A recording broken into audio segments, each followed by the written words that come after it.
My Lords, I beg to move the amendment standing in my name and to give notice that I intend to test the opinion of the House. My Lords, I am a severely disabled parliamentarian who believes I have as much right to exist as anyone else. These regulations may not apply to me directly, but they still threaten me because they challenge that right by devaluing my existence. The narrative of these regulations is that I should not really exist. Indeed, I would be better off dead.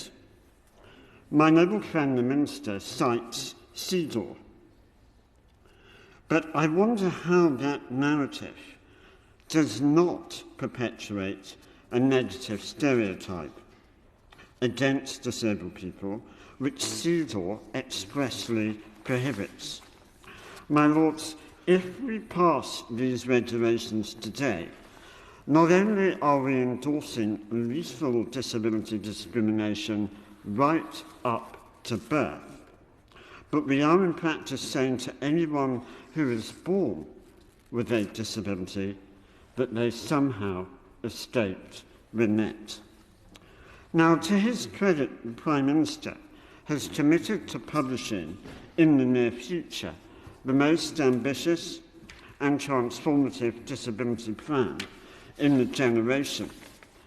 So it is somewhat odd that Her Majesty's government should nonetheless think it appropriate to publish regulations whose ambition is not to transform the lives of human beings with disabilities, but rather to ensure that they never see the light of day.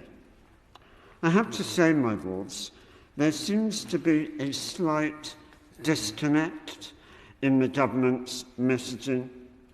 Perhaps my noble friend the Minister could explain to the House, to me, and to Harry Cahoon from Belfast, whose mother, Grace, emailed me yesterday, how it makes sense for the government to tell human beings born disabled that we want to support you, but only if we haven't found and killed you first.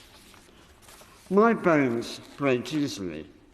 Harry, who's a happy 17-month-old baby, has an extra chromosome. Brittle bones and Down syndrome, respectively, are our medical conditions. We both, therefore, meet the criteria in regulations that we have a physical or mental impairment that deems us to be severely or seriously disabled. So under these regulations, we would qualify for death right up to birth.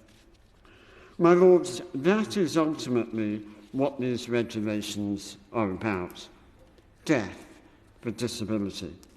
In other words, state-sanctioned, state-sponsored, lethal disability discrimination. It is tragic that despite the immense sacrifices of my grandparents' generation, who fought and died in the war, that the eugenicist poison that informed Adolf Hitler's Action T4 euthanasia program against disabled human beings is now informing government policy and being imposed on the people of Northern Ireland. My Lords, we have a choice. Do we effectively endorse lethal disability discrimination, or do we instead send a resounding message of affirmation to human beings born disabled and to their families that your Lordship's House upholds their dignity and their equality. I beg to move.